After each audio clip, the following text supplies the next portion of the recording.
Motion picture film has a limited lifespan, and time ran out for much of the film of Singapore's past. The cans grew rusty, dust gathered behind locked doors, and the past was forgotten.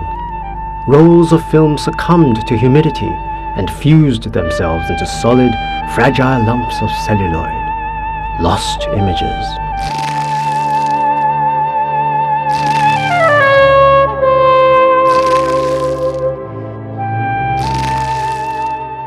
But some lost images survive.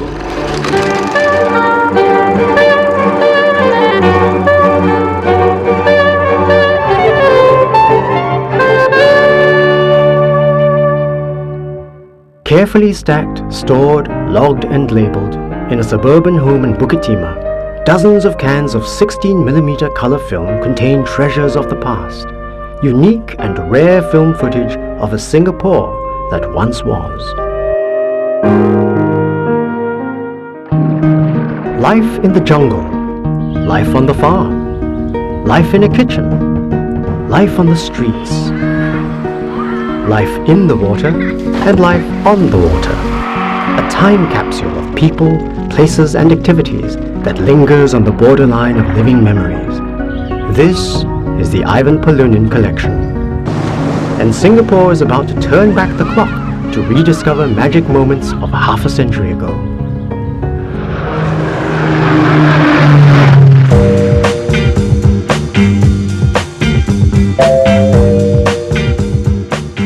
This is where a treasure trove of Singapore's visual and vibrant past is being prepared for public viewing, an undertaking that Dr. Ivan Polunin has been at work on for a very long time. He's now nearly 90 years old. Over 50 years ago, he was more down to earth, getting hot, getting dirty, and getting pictures, not just of people and places, but also of other lively Singaporean inhabitants, capturing crustaceans on camera. But filming the images wasn't the end of it. Half a century later, preserving the images for posterity is now the prime objective. What happens is that the triacetate film, in the presence of water, hydrolyzes to form acetic acid, which is vinegar. And it destroys film utterly. On the edge of Chinatown, in Bukit Pasoh Road, the preservation process begins when Ivan arrives with the first of dozens of rolls of film. Much of it was shot just a kilometer or two away in distance, but a generation or two away in time. The first of the films loaded onto the film to videotape transfer unit. It's a process that'll take over 60 hours to save the entire collection. Tan Pin Pin is one of Singapore's leading documentary filmmakers and is in a position to fully understand the difficulties of shooting as well as the rarity of the footage. You need to think how difficult and how expensive the whole enterprise would have been. In the 50s, for $1, you got maybe 15 seconds of film. And for 90 minutes of film, you could buy a brand new motor car.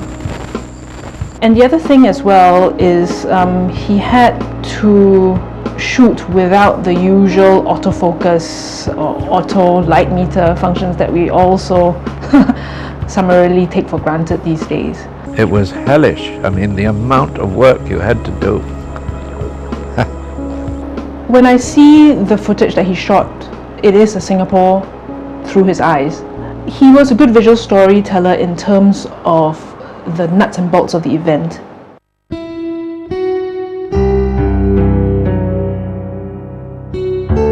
On the Singapore River, just next to the Fullerton Hotel, is a sculpture that freezes in time a past pursuit of pleasure. A cooling dip in the river that isn't a product of the artist's imagination. Children did such things regularly and with reckless abandon wherever the opportunity presented itself. Living in a kampong on the water, meant that frenetic fun was just outside your door. Drying off after a dip isn't as easy as it looks because the wood below your feet is wet and slippery. Whoops! While friends are still plunging into the water, it's still proving difficult to dry yourself and stay on your feet.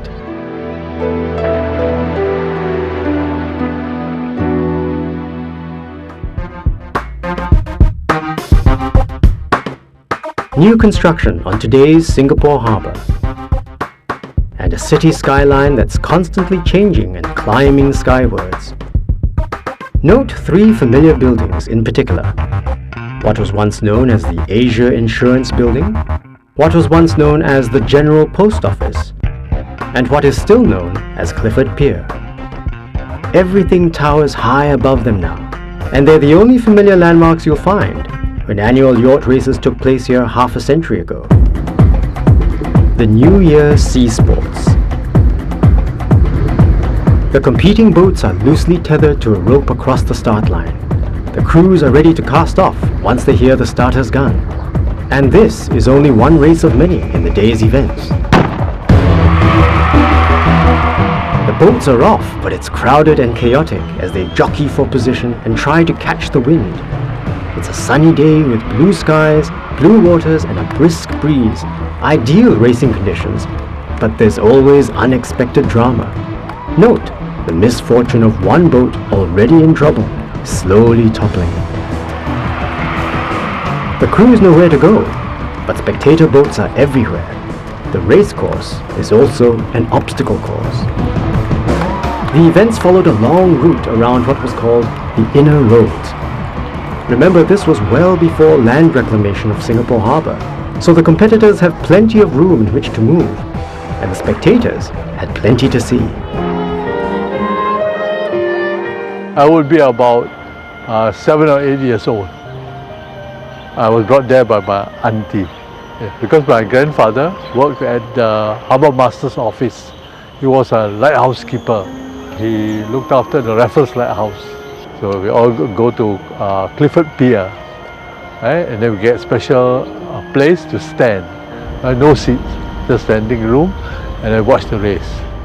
It would have been difficult to know exactly where to look because the harbour was literally a sea of activity. The boats ride low in the water, so bailing used to be equally as important as sailing.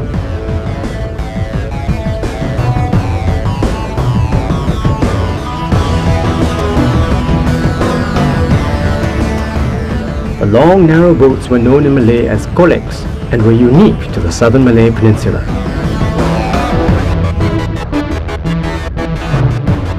Just looking at the people, you could see how different they are from the today's Singaporeans. At the New Year boat races, the weather was as changeable then as it is today. A storm rolls in and yachts roll over. The teeming downpour flattens the waves and slows the pace. The weather clears, but bow damage has been sustained by one Indonesian kolek. It's in tow and out of the race. But there's always next year to try again. So who were the competitors?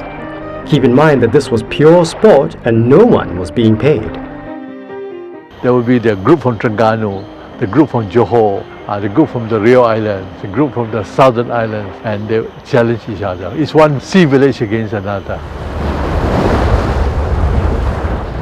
Faris bin Aznan is a modern-day yachtsman and a member of the Singapore Sailing Federation. We can learn from the way they're sailing and adopt some of their techniques.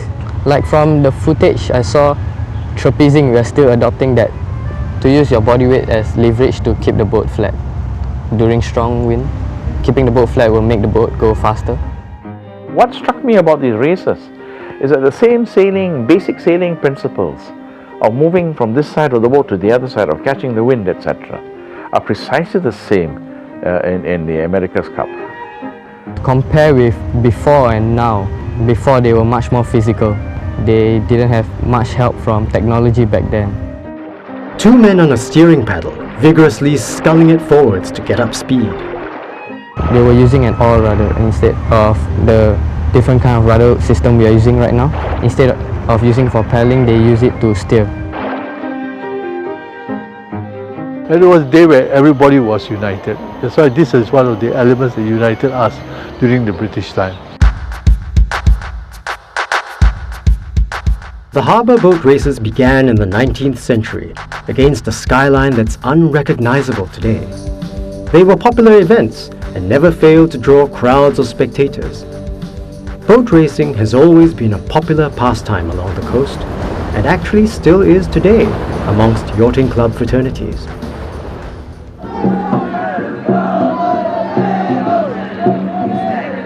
In the Singapore harbour itself, the dragon boat races have kept the racing tradition alive. And there have been other races as well. The F1 Powerboat Grand Prix has also used the inner harbour as a high-speed racing venue and may well continue to do so in the future.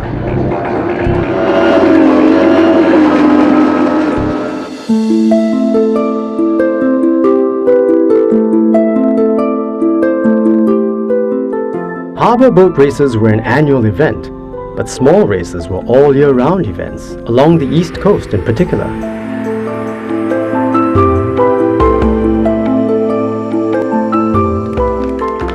The winner, of course, always got a prize, but the joy of sailing itself, that was the draw card. A prize, however, was entirely welcome. They had this ship's pole, then they get all the boys to climb. More often than not, before they reach half the way, they will drop into the water. If we look at the screen now, we see my own racing Collet. It's a three-man boat, but I'm sailing her as the helmsman, and my fisherman friend is the leading hand who is holding the boat on an even keel. And I'm making a nice passage to Tanjong Kling, now shipyard.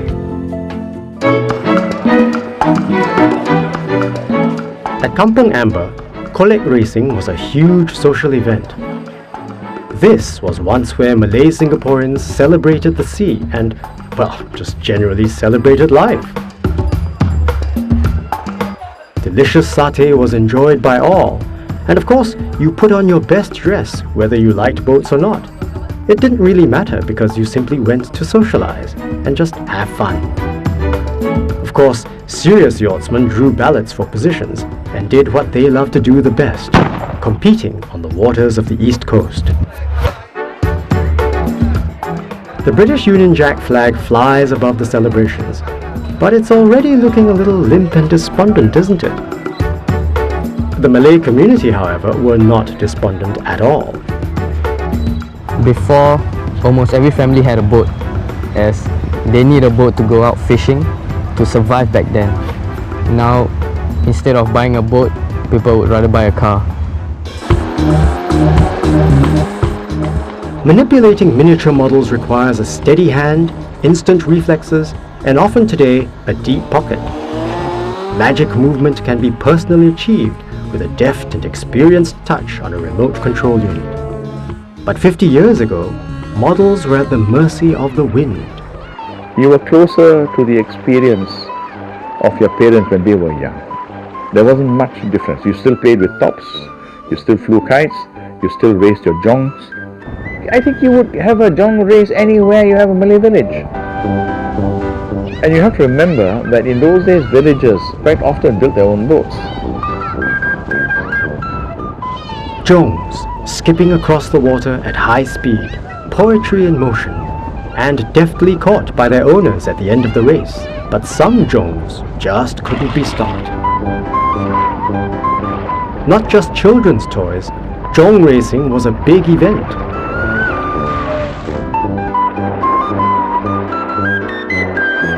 Our joys were less complicated. The telecine transfer of film to tape for the preservation of the collection continues. Ivan consults his detailed log sheets of the footage. There's a long way to go yet. The origin of Ivan Polunin's name requires a brief explanation. His parents met in Paris, France, married in St. Petersburg in Russia and took up residence in what was then Great Britain.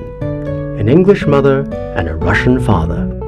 I was born in Chiswick on the River Thames, just outside the county of London.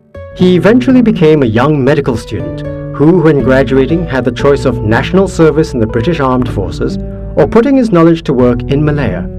He chose Malaya and arrived in 1948, just in time for the outbreak of the Malayan emergency, the attempt to install a communist government by force. After the war, Malaya was in quite a mess and disease was rampant, and of course medical education had stopped almost completely. When Ivan finished his stint as a medical officer, he was given the task of investigating the diseases of tribal people in Johor, Pahang and Upper Perak. To record the physical evidence of unexpected diseases, he became a medical photographer, and that kicked off a career with the camera, in parallel with his medical duties at the National University of Singapore. I first got a camera in Malaya. I used cameras with clockwork springs, powerful clockwork springs, the sort of springs that run wind-up gramophone. And you got something like half a minute maximum in a take. You couldn't, the clockwork ran down. Despite the danger from communist insurgents, Ivan went up country regularly in his capacity as a doctor. And his good fortune was that he never encountered a shot fired in anger. The Malayan emergency lasted 12 years and never crossed the causeway between Malaya and Singapore. However, Ivan did, and brought his cameras with him. Well done, Ivan. Quaintly archaic would be a present-day description of the cameras Ivan used. However, they were pretty much state-of-the-art documentary filming equipment decades ago. Through the viewfinder, Ivan saw and filmed an unparalleled color record of distant days. The Malayan emergency may have been on, but Ivan was filming conflicts of a different sort across the causeway, less lethal and more entertaining ones, involving aggressive bulls, practiced and poetically pirouetting silat exponents, entertaining captivated crowds, and even at times, very belligerent mudskippers. The mudskipper emergency was a more satisfactory subject than the Malayan emergency.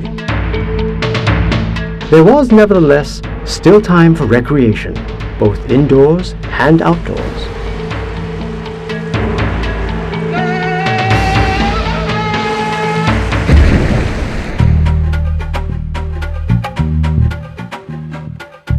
Here's a reminder of where we are about to be half a century back, the Singapore Harbour, and about to board a boat at that enduring landmark, Clifford Pier. A very crowded Clifford Pier because it was the city's main waterborne transport hub, right next to today's Fullerton Hotel. That's Ivan there, in the company of a pretty young companion. And if you're wondering who's behind the camera, it's his close friend and associate, Tony Beamish, who was the director of broadcasting at Radio Singapore. The films they did together were conceived for the BBC's Educational Film Library, and their themes were those of travel and adventure. Ivan the cameraman was often obliged to become Ivan the actor. He's the first one to admit that he wasn't quite Academy Award material. A cameraman with an eye for visual beauty couldn't fail to be enamored by feminine beauty. Ivan married his pretty companion Pham Siew Yin in 1960 and began a 50-year partnership. He also kept her on as his co-star on many films to follow. Good move, Ivan. From bobbing placidly on Singapore Harbour with his future bride, he next accompanied her on another film project to a stilt village, a more challenging assignment than it might first seem. Now, in the stilt village, we find it pretty difficult to walk. This is Tolok Saga, which was exterminated 20-30 years ago, razed to the ground, and we can only walk with some difficulty. One is safer kneeling down or crawling or walking on all fours. The children, of course, run along this catwalk. Filming in Singapore for Ivan meant that you didn't view it from a distance through a telephoto lens. You had to get up close and personal, and be well balanced in your reportage of local living conditions, stepping very carefully in unusual environments, and making friends along the way.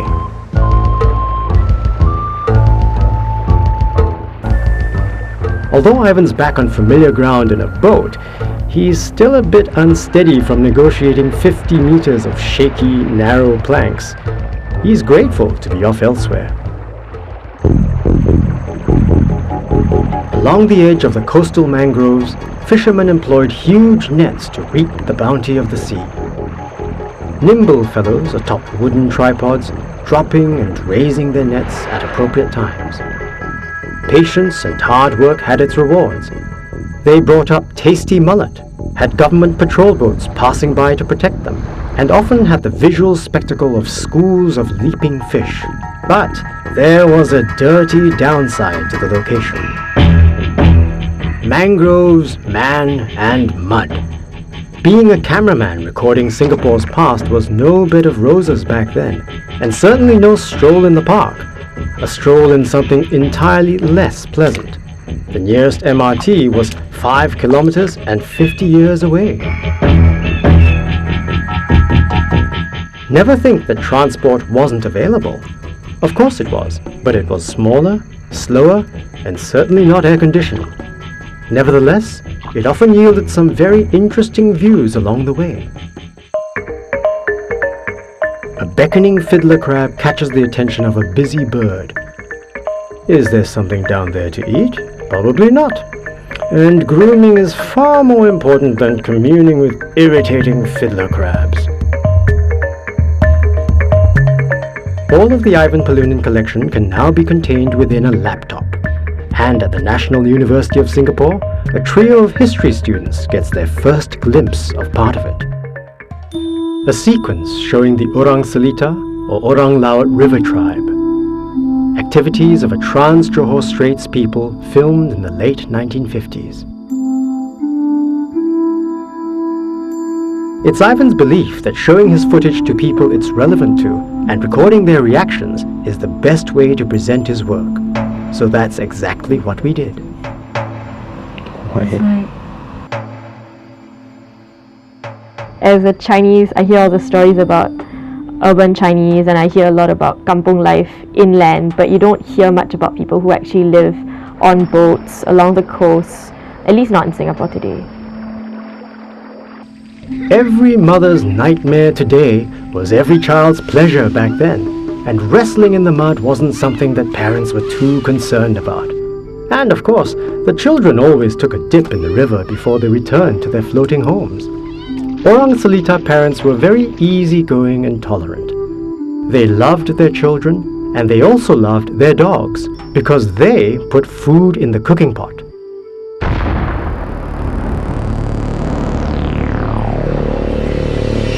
Dogs overboard! And the hunt begins. It's a competition between canine and crab, darting dogs against cunning crustaceans. Life or death drama, for the crabs at least, played out on a muddy stage. How the dogs avoid having their noses nipped by the crabs they sniff out is a mystery, but they've obviously been well trained by their Orang Laut masters. The dogs are often reluctant to relinquish the thrill of the hunt, so they're not always on time for departure. Latecomers are ignominiously hoisted aboard. The crabs are bound up underfoot, the dogs shake themselves dry, and some of the catch is already sizzling in the pot and smelling absolutely delicious. I think what impressed me the most was the ability to actually take this film, because I think in the 1950s it couldn't have been that easy to gather the kind of equipment and resources to be able to mix with the orang laut, that you can communicate with them and take a documentary of them. Moving pictures, visuals, they capture a lot more than what words can, as eloquent as words may be. And simply describing that life in orang laut settlement was idyllic or like serene and peaceful and playful doesn't really do justice to it. And what the video actually shows is what life was really like back then. Descendants of the orang laut no doubt still exist, but their lifestyle of half a century ago doesn't. The world's moved on, and so have they, possibly now wearing jeans and t-shirts and driving powerboats. Casually crossing the Johor Strait between Singapore and Malaysia at their whim and fancy no longer happens. Descendants might still come to Singapore to shop, but not without a passport chop.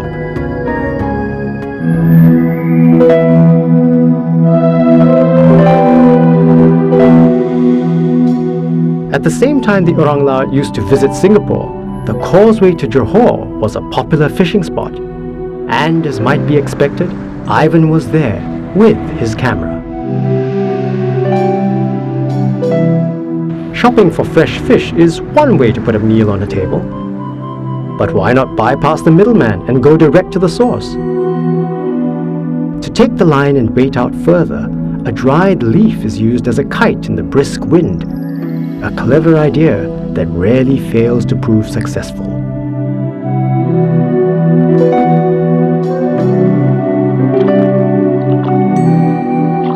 And within a few minutes, there's a bite. That's a slender and silvery garfish on the line, darting, twisting, and definitely not pleased to find its tasty treat is a terminal trap. Out it comes, and despite its modest size, its dangerous appearance is something that's of no concern to our experienced young fisherman. He's more concerned with the discomfort down below, scorching his soles. The concrete pipes that carry Singapore's water across the causeway are very hot after a day in the tropical sun. So since the catch is in, it's time for a cooling swim in the clear water of the Johor Strait. The garfish are cleaned, and it's been an excellent afternoon's work. Garfish were highly prized back then, but today's more fastidious seafood lovers are somewhat put off by the green appearance of their bones. No one used to be too worried about this. It was the taste that mattered.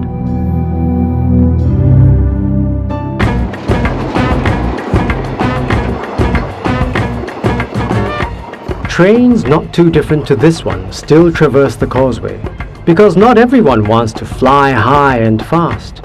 Traveling by train is not only a journey in physical distance, it is equally a journey into the past.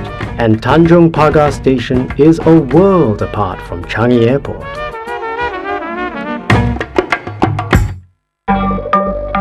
For a generation growing up thinking that food comes from supermarkets, it may be a mild revelation to learn that wet markets still flourish for those who want ultra-fresh food. This is where you'll find fresh fish today, and this is where it came from 50 years ago. The spindly wooden kelongs, or fish traps, that once were familiar sights along the island's coastline. Fresh was the name of the game, then as now, and everything went swiftly from the seaside to the market. Small sharks arrive with their companion remora fish, who attach themselves to their hosts and enjoy the leftovers from the shark's meal. They'll grip onto just about anything, even the fishermen who've just put an end to their free meal ticket. Ivan's at the market, picking up a bamboo shoot and some rambutans, necessary sustenance which he's taking out to the fishermen on the kelongs. There's a pause before departure to the kelong because there's crabs awaiting a camera.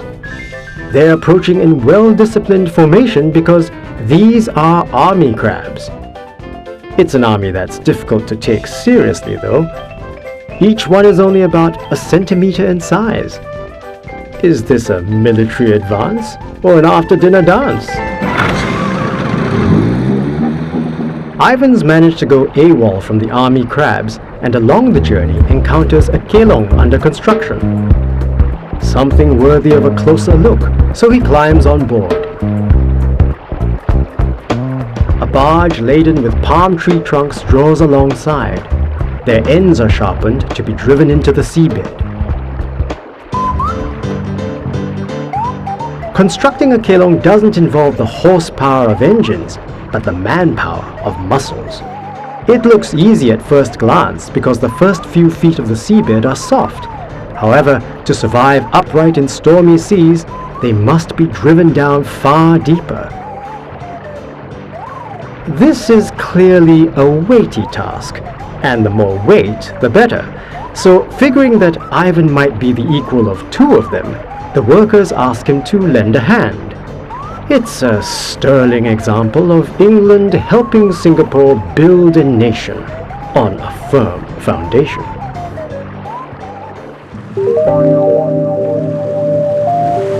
No one knows exactly how many kelongs once existed because records weren't kept of such things. Certainly there were hundreds of them. It's all hands to the winches in a practiced and productive hoisting of a full net. On the kelongs, they don't usually haul by day. The nighttime catch is generally more bountiful. What comes up today is nevertheless well worthwhile. The kelong owner's son is here too, learning the business at an early age. The fish are sorted and separated, and not everything's going to the market. Expiring tripod fish are a child's playthings, set up in a sad tableau for the camera. The puffer fish from the catch are equally of fascination, and look somewhat like animated characters from a Pixar or Walt Disney movie. The catch isn't only from the main net, other fish traps are employed as well. Far easier for fish to get into than get out of. Modern technology may have replaced traditional kelongs, but it's yet to find a better way to do some things. Sometimes the old ways are still the best ways. There are no prizes for guessing what's on the menu for a lunch on a kelong. It's of course seafood, soon to be followed though by a dessert of rambutans that Ivan's brought from the market. Because the type of motor they're using. Rosemary Lau and Lee Van Voon are present-day kelong owners. They're both enjoying viewing kelong life of the past. This fellow's jumping into the sea. Oh yeah, it's just an afternoon break, you know. I like their shorts. They look different, you know. Well, I can more like- I can sell you my dad's. He has the same shorts. Well, I can say one thing for sure. These guys look the same as these guys now. Dark, muscular and slender. Like a bit like you, but you're a bit well-fed. As the fishermen finish their swim, they're joined by a slithery guest who's decided to come on board too after its swim. It's not a lethal sea snake, admittedly, but no one wants to share its company, so it's made to feel unwelcome with a prodding from a pole until it departs again. We do not have, like what you see in the footages, that long row of wood structure, which is meant as a funnel system to trap the fish to come into the kelong. We don't have that anymore, this two funnel structure. We only have the kelong, the cages and hounds, everything floating on water. This is a modern-day floating kelong, anchored in place to the sea bottom. It's clearly a little more comfortable than its predecessors and looks rather like a nice place to spend a relaxing weekend. But of course, because it's floating, we rock like mad. Back into the past, the kelong catch is taken ashore on the first stage of its trip to market. It's part of our heritage, our history. So the young of today, the school children, you know, you ask them where do you get the fish supermarket, you know, it comes without head gutted.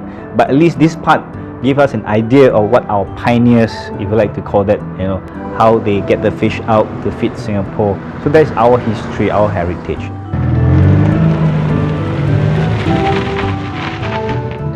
At journey's end, the kelong catch arrives at the busy and bustling Tuas fish market. An eagle ray also reluctantly arrives, sure to fetch a high price. Our kelong owner's catch is collected and it's on its way to the seafood auctioneer. Hauls of fish are auctioned off, but no bidding is heard. This is an unusual whispering auction, so you're hardly even aware that it's taking place. Auction over, money counted, and a happy kelong owner departs. Until his next visit, that is. Tuas was at one time very popular for seafood and kelong, but because of the industrialization, the land reclamation, all of them got to go, and up you come the factories and power plant and everything else related to development. Not just fish on sale here, it's a vegetable market too. And also, if you're in need of a meal, there are many choices available. An eating house at the back of the market overlooking the Tuas River. Time to quench a thirst, whilst a smuggling vessel with 2 powerful 18-horsepower motors departs for Indonesia. A regular and commonplace event at the time.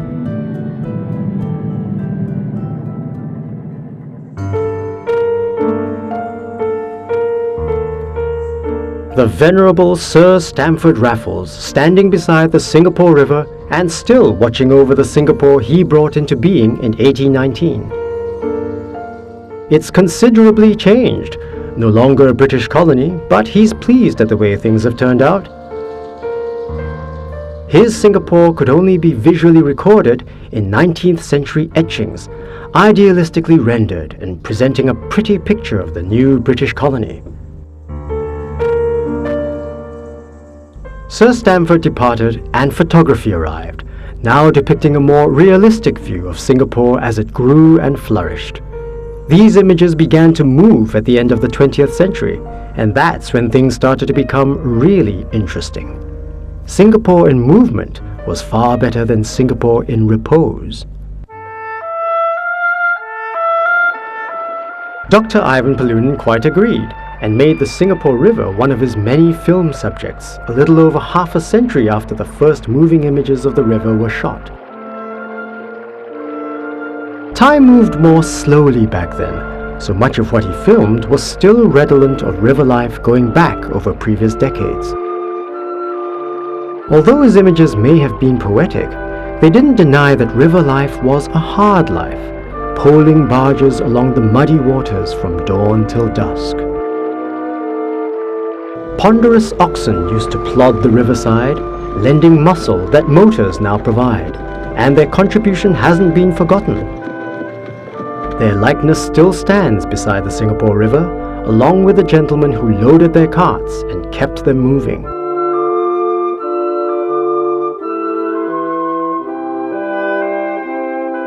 And moving to half a kilometre away on Upper Circular Road, we find the home where Julie Yeo grew up, right in the heart of river activities in the mid-50s. That is the road just behind the Singapore River. And we used to go down to visit my sister and brother-in-law who lived along Boat Quay. And he was in the fish business. And so the fish would come in very early every morning from Indonesia, offloaded at the Singapore River. He would send goods from Singapore, and in return he would get fish. So it's some kind of an exchange. We very often go in the mornings and pick up whatever we like from the catch that comes in. The pretty river, however, had unpleasant problems. It used to smell. When the tide was low in the evening, sometimes you just cannot stand the smell. It was horrible.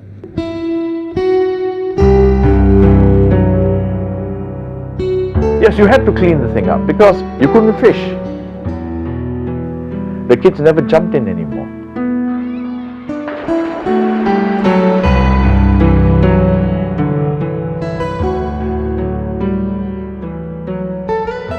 Clarke Quay today on the Singapore River. Note the shophouses. Remember this scene as we slowly pan our camera towards the old Hill Street police station. And there it is. Now revisit the view 50 years ago along a very different Singapore river.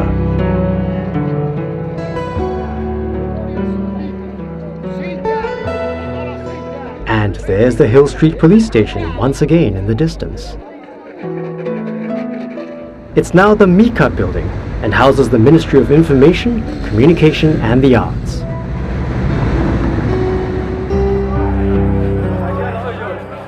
Busy Chinatown streets once offered a very different shopping experience, one where the salesman often passed conveniently right by your door. What he's selling is house cleaning equipment. We don't have supermarkets like we have today, or places where we can go and pick up all these cleaning equipment. You have brushes, you have brooms, you have all kinds of things from him. They will just come around ever so often, and you just go and pick up whatever is needed for the house.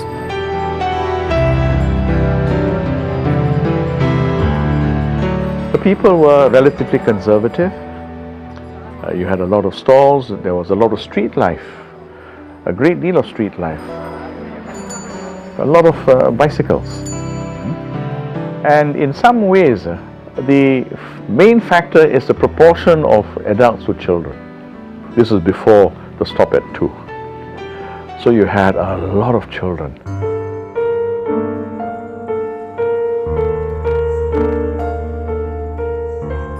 There were so many children crammed into Chinatown that you often didn't know quite where to put them.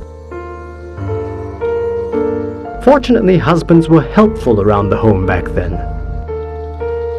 Children were always happy and running around playing, and they were never short of toys. They will be playing with whatever is available. Even stones, they will pick it up and they'll kick. And they were always happy and running around, and they were pretty well fed too. No poor, skinny kids.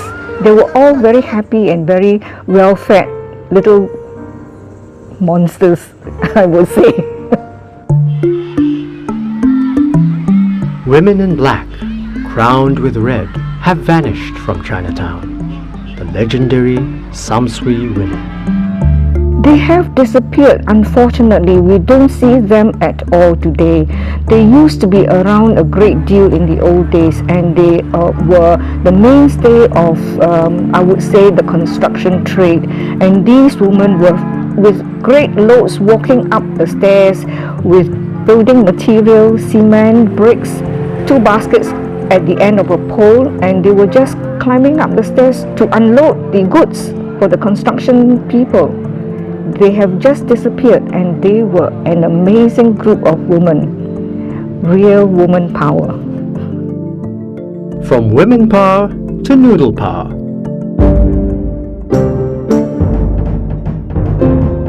Noodles have always been on the menu in Chinatown, but they weren't instant and didn't come from a food factory. Some hard work was involved before they got to their familiar form.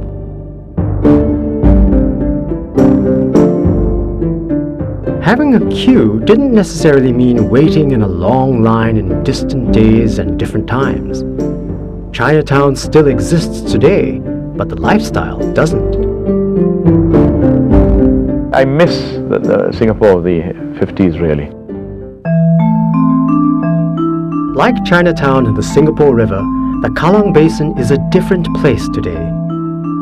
Fringed with desirable high-rise addresses where once the boatyards of Tanjung Ru plied their businesses. Also like the Singapore River, the water here is now clear and sparkling. Physical labor was an accepted part of life. Hard work put food on the table. Logs from Sumatra arriving at Kallang, rolled into the water to be tied together into huge rafts. They'll be floated upriver to sawmills to be cut and shaped into building materials.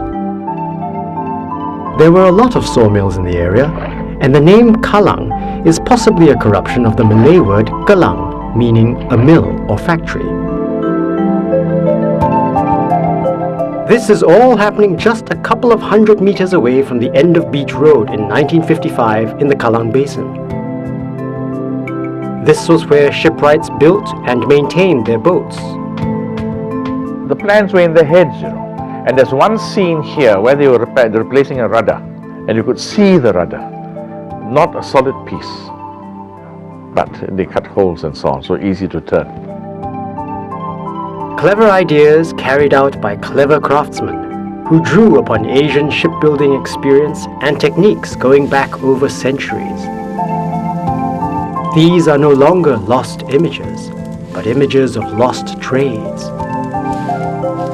From the Kallang Basin of yesterday to the preservation process of today, Ivan's film footage rolls through the transfer machine.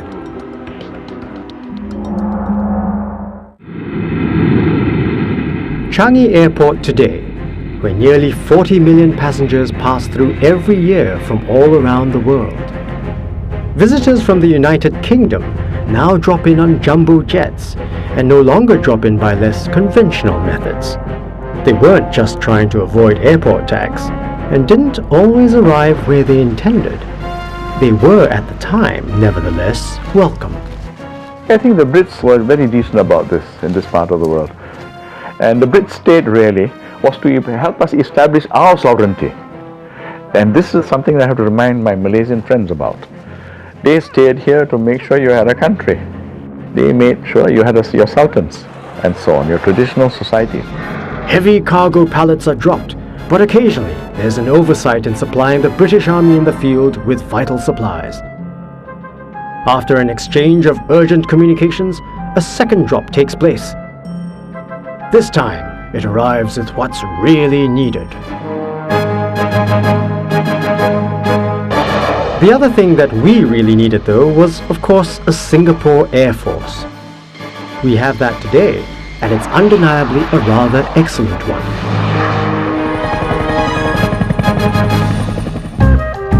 Think what you may of the British, but after independence, their military forces stayed on a while to fill the necessary gap, while the Singapore military forces trained up to full strength.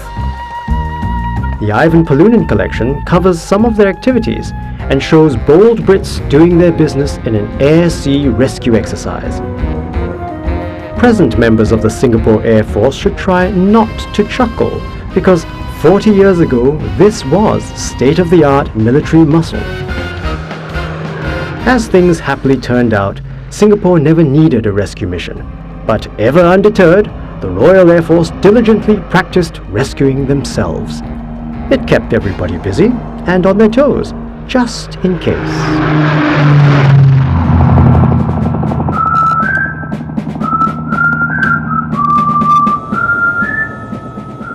Mission accomplished and rescue completed. The helicopter flies low over the Nickel Highway and Beach Road, over the Singapore of the early 70s. It's not a view you'll find easy to recognize today. Everything's constantly changing along Beach Road, except for one iconic landmark that will never change, Raffles Hotel.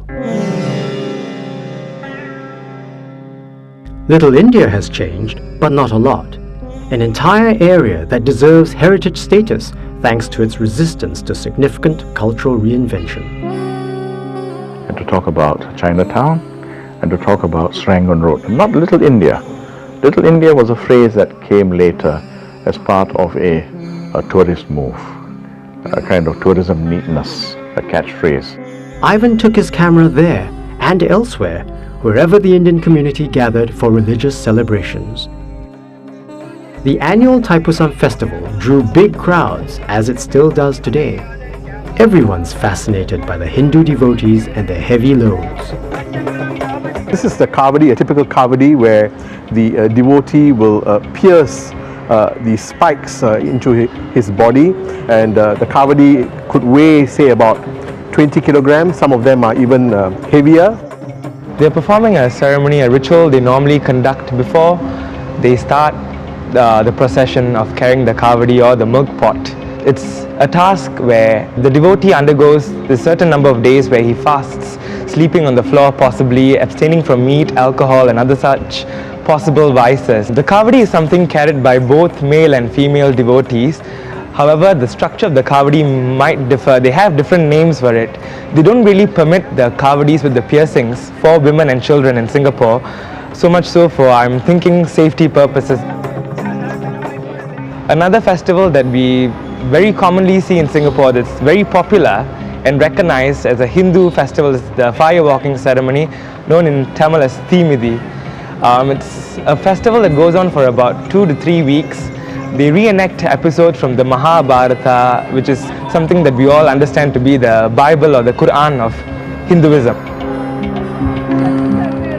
At the Sri Mariamman temple, before the fire walking festival takes place, devotees perform different types of penances. Now the men folk will roll on the ground while the women will prostrate 3 times around the temple. These are types of penances which the Hindus have worshipped for. They have prayed for different things in their life. They would have been successful, they would have achieved certain things in their life, and it is a way of saying thank you to the goddess Mariamman, for which this festival takes place in the temple.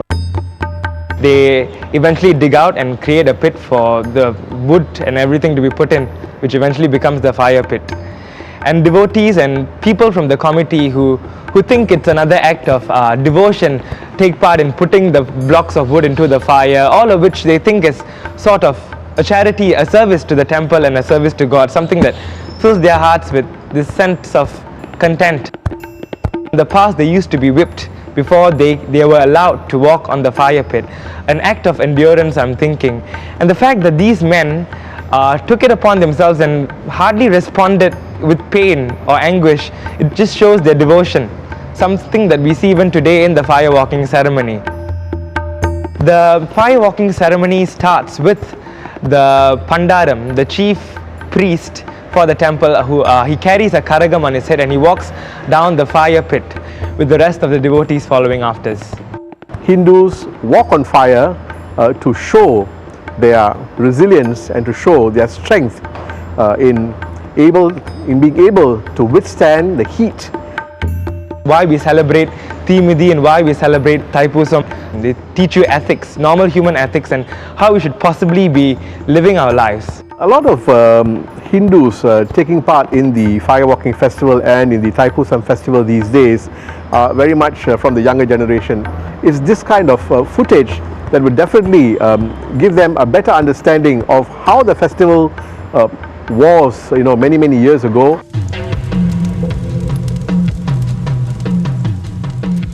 Fire walking ceremonies weren't confined to the Indian community, and although Ivan shot this particular event across the causeway, it's identical to events in Singapore at the time.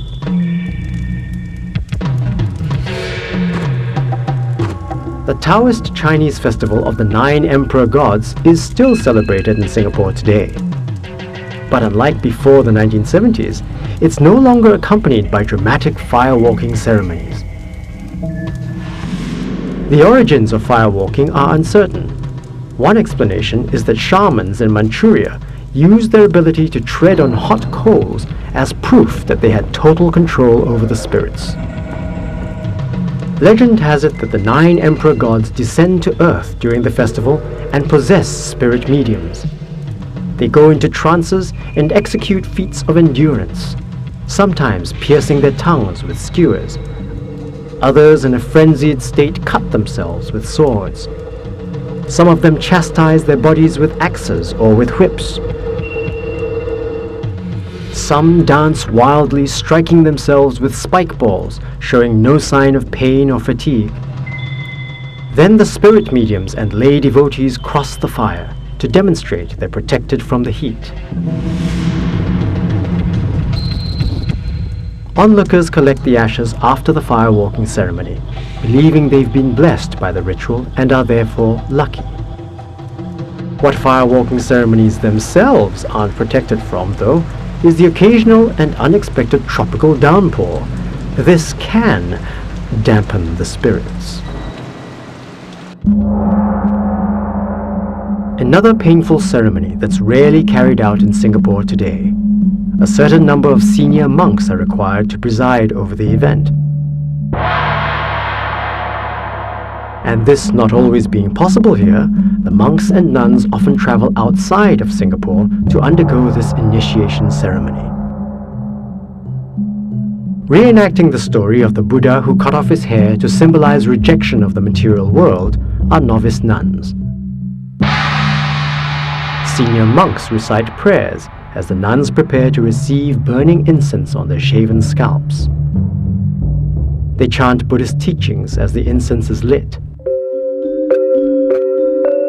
The nuns will be permanently scarred in this act of devotional sacrifice, an expression of their dedication, their resolution, and their determination to practice Buddhist teachings.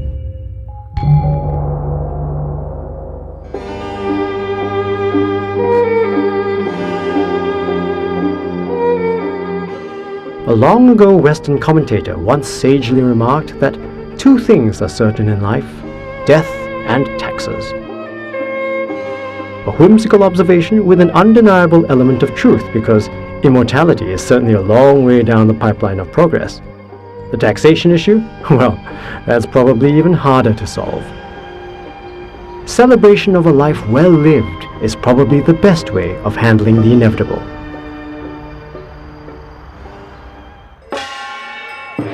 Chinese funerals could be big events if you were a wealthy and devoted family, and Ivan's camera followed this one for a full afternoon. It was a form of street theater that always drew an audience along the route of the funeral procession. Death was never far from the minds of Chinese Singaporeans, and it used to be not unusual for even young Chinese immigrants to subscribe to mutual aid clans.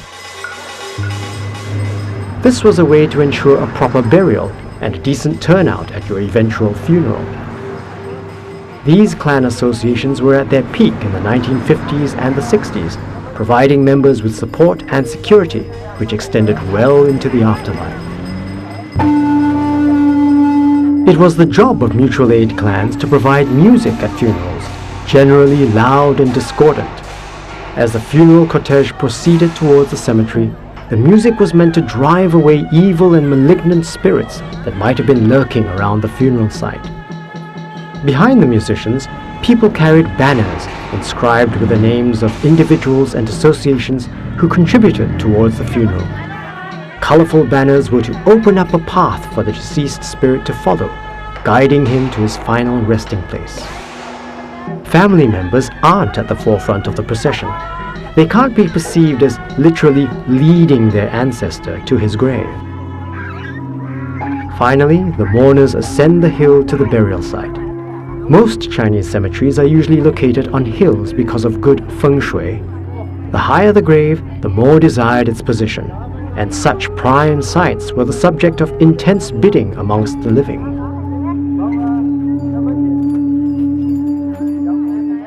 Precise alignment of the coffin with the gravestone is vital, because a misaligned coffin results in the deceased being unable to receive offerings from the living descendants and friends.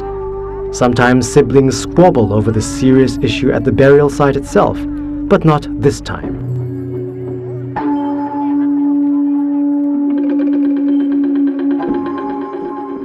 Traditionally, it's the eldest son who carries the picture of the deceased, and this picture will later be placed on the family altar back home. Once this happens, the deceased is no longer simply regarded as a dead person, but a venerated ancestor, someone to be worshipped by later descendants. It might be thought that a gentleman who deserved such a lavish departure would be well remembered. However, our research has turned up absolutely nothing about who he was.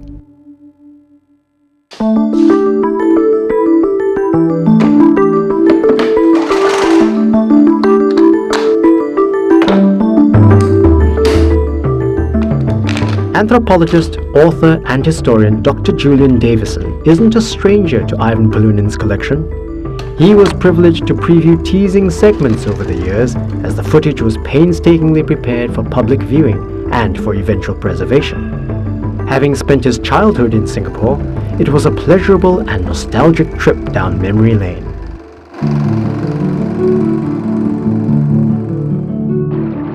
By now, it's entirely obvious that Ivan loved life on Singapore's sapphire waters. And this time, he's departing with Xu Yin from Tanjung Kling for a trip to the island of Pulau Sudong.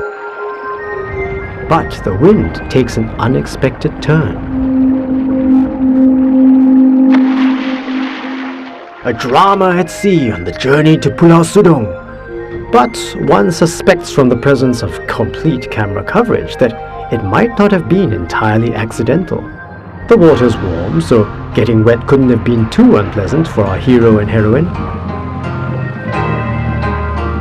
What Ivan and his associate Tony Beamish primarily filmed was for a British TV audience, half a world away and half a century ago. So the stories created sometimes had the appearance of sunny fairy tales. They weren't, however, in any way untruthful, but simply centered on showing Singaporean life at its cheerful best. A warm welcome seems to be awaiting on Pulau Sudong, and Ivan gallantly assists Xu Yin from the boat. The fact that she's already drenched from the recent accident at sea doesn't interfere with the innocently scripted island visit scenario. What had particular resonance for me was Ivan's visit to Pulau Sudong, because I remember trips just like that when I was a child. We'd take a boat somewhere, land on a beach, stay in a bungalow overnight. My father drank cold beer, we'd have a picnic. Malay fishing villages, coconut palms.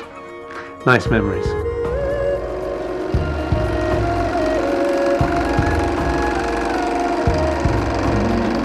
Cool coconuts arrive, thirsts are quenched, and cute kids munch on satay. Island life doesn't get much better than this. Except if someone finally remembers to get poor Xu Yin some dry clothes and then give her time to repair wet hair. Everything is picture postcard perfect. Except that a small dark stranger is stumbling ashore, planning on mischief as the sun sets.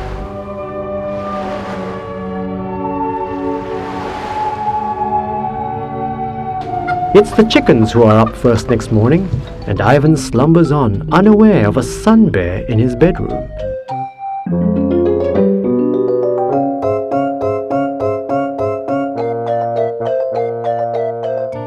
Nibbling Ivan's hand is an unsatisfactory meal, but at least it's announced its presence, and might need a feed. An early morning shower's one way to wake up. However, a sprint to the beach is a far better idea. It's obviously a popular choice. And you look at the children there, you look at the rhythm of life itself. You know, how they go fishing, they keep pets, and so on and so on and so on. I tell myself, there's a danger of romanticizing. But there was something there.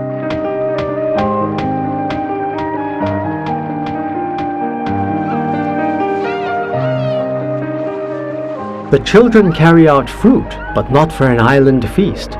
For reasons that elude us, it's become colourful ballast for the pontoon on Ivan's boat.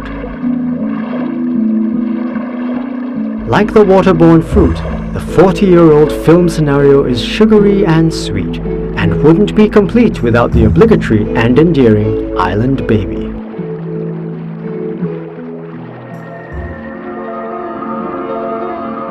So it's a fond farewell to Xu Yin and Ivan as they depart their island paradise in a colourfully costumed Hollywood ending. You fully expect a chorus to appear on the beach and burst into soulful serenading song. But all that appears is that irritatingly cute little sun bear again. Fade up music, big finish, fade out on sunset.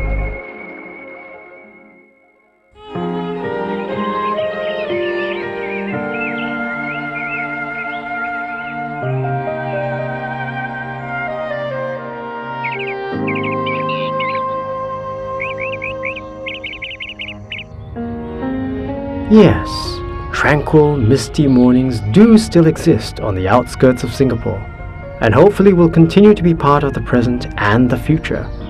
There are still farms where you can savor serenity and greenery and the taste of fresh local produce. Less of them than there once were, but still flourishing and thriving nevertheless. History on a hard drive arrives at one of Singapore's small productive farms, Bollywood veggies in Kranji. This is Evelyn Lim, Ivy Singh Lim, and Alan Toh. The people who own and operate these farms find familiarity in the past practices of produce pioneers.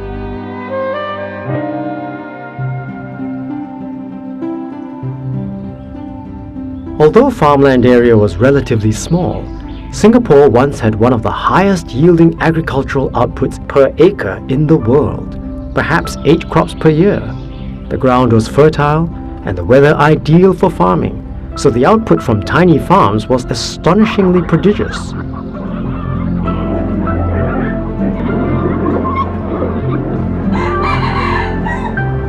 Now there was a kampong just like this in Bradle Heights where I lived as a child, and I sometimes used to cross over the road and play with the kids and come back covered in mud. I don't think my mother was very pleased. Look at the children. Wow, somersault. Huh? Somersault? I would like to see Singapore children rolling in the mud like that nowadays. I think the parents will have a heart attack. Look at this lady. No shoes. Yeah. Huh? But you see now all the farmers wear shoes. Huh? You also wear shoes, yeah. Right? You don't walk around bare feet anymore, do you? Cannot. Because this is really set up in a kind of a village system whereby, you know, adjacent to it there's lots of coconut trees and a few households around. They're collecting all these coconut fronds to put over to shade the young seedlings. This gives me an idea that I should do it instead of using plastic netting. It's so much more eco-friendly. But good idea, huh? Yeah. Using leaf. Use a netting to cover. Oh, what is this little girl doing?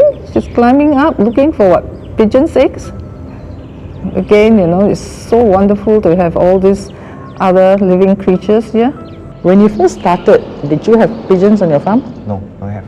Don't have also? Yeah. Maybe I should build a pigeon house. Now that's a typical Chinese farmhouse of the period. And look, he's got a fantastic sun hat and a chunkle. Now that really is a familiar scene from the past. Chunkles, fantastic device for digging. I used them in the garden myself. Here we have a really good example of just what a chunkle can do. Look at that fantastic rich earth that he's turning over. And the children going to school carrying that square kind of bag. Last time our bag is like that, square, right? See? Now they all put on the shoulder, it's so different. Yeah, small child looking after a baby, we don't see that anymore also. Huh? All never wear shirt, see? And all never wear shirt, you're right. All climbing the trees like monkeys, you know? Huh? Yeah. Now the parents will say, don't climb, where you fall down. Walk carefully. Walk carefully, yeah. Here's someone washing their clothes in the old manor. Looks like she's on the edge of a large pond full of kangkong, or is it water hyacinth, rubbing the clothes back and forth on a stone, the way people have washed their clothes for thousands of years in Southeast Asia.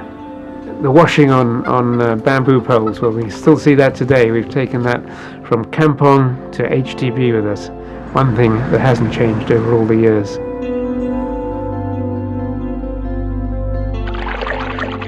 Yeah, and then this guy, you know, he's using watering cans from, I think it's galvanized type. Oh, I remember people with watering cans like that in the evening, walking along between the furrows of their vegetables, spreading their water everywhere. What a splendid sight it was. I have forgotten all about that. Ah, there it goes. What a tremendous device for watering your vegetables. The watering cans were practical at the time because there was no alternative. Now, labor-saving devices perform the same function, and more efficiently. You're automatic, I'm automatic. Huh? You don't use this anymore. The farmer has no shirt, Alan, and his stomach is so flat. Now monkeys, a lot of monkeys in those days in the rural areas, of course they were just part of the natural scenery, and but they could turn quite nasty. I mean, they came into the house and they'd steal. I remember them stealing bread from the kitchen and bananas off the table. Very cute to us when we see them in the zoo, but they're nasty animals when they get aroused. Lurking on the outskirts of some farms could be other wildlife inhabitants that also got nasty when aroused, and lethally so. Once too there was what was called the gentleman in stripes, but mostly the jungle neighbors were small, shy, and innocent. much like the children. Children who willingly lent a helping hand around the farm. So in this kind of system, it's economical, not in our present day. Yeah, but you can't expect your modern day children to be working on a farm. Well, I mean, they don't have to be working the whole day. They were young adults and they were imitating the adults and they were enjoying it. It wasn't easy for them, but they had a good time. They used to sort of sow their choy sum or whatever in long lines, and they create a sort of furrow between the rows and rows of vegetables, and they turn over the earth and pile it up, just in the same way that Anglo-Saxons used to do 1,500 years ago.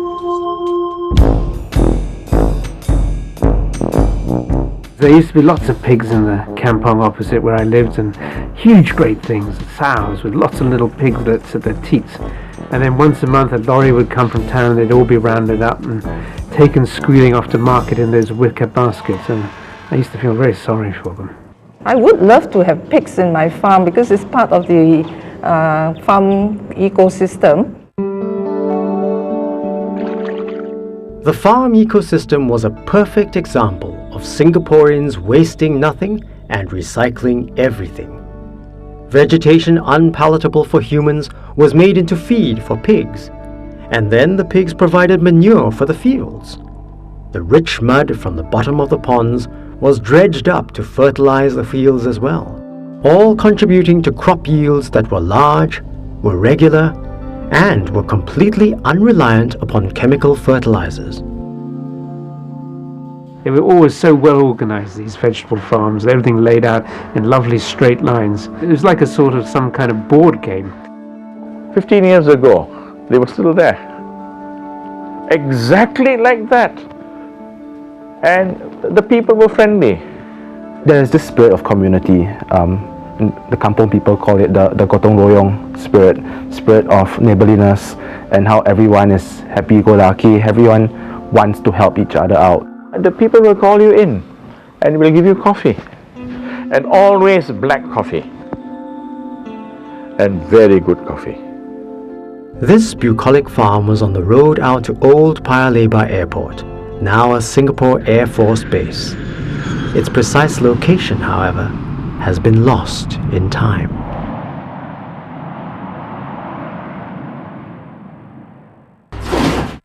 Well, that's the way it was. No doubt about it. The Ivan Polunin collection is no longer lost images of the past, but is preserved as a bridge to the present and a legacy for the future. This memory itself will make up the fabric of our heritage now. So this is really very important and very valuable to Singapore. Well, as someone once said, the past is a foreign country, they do things differently there. Well, we can't go back in time, we can't recreate it, we can't even visit for a holiday. But at least with Ivan's fantastic footage, we have a pretty good idea of what it looked like. I think the younger generation would learn a great deal from this, how their parents or their grandparents have come a long way. It's all the more important because it's in color. Because suddenly you actually see that there was life and thriving life at that. For people that would have otherwise forgotten Singapore's past, this provides a really very timely reminder of it. I think Ivan knew at that point in time that times were going to change, that Singapore was going to develop rapidly, and that if he did not capture those images, they'll be lost. So I find, amazingly, that the only known documentary colour film of Singapore of broadcasting quality is what I've got upstairs in the house.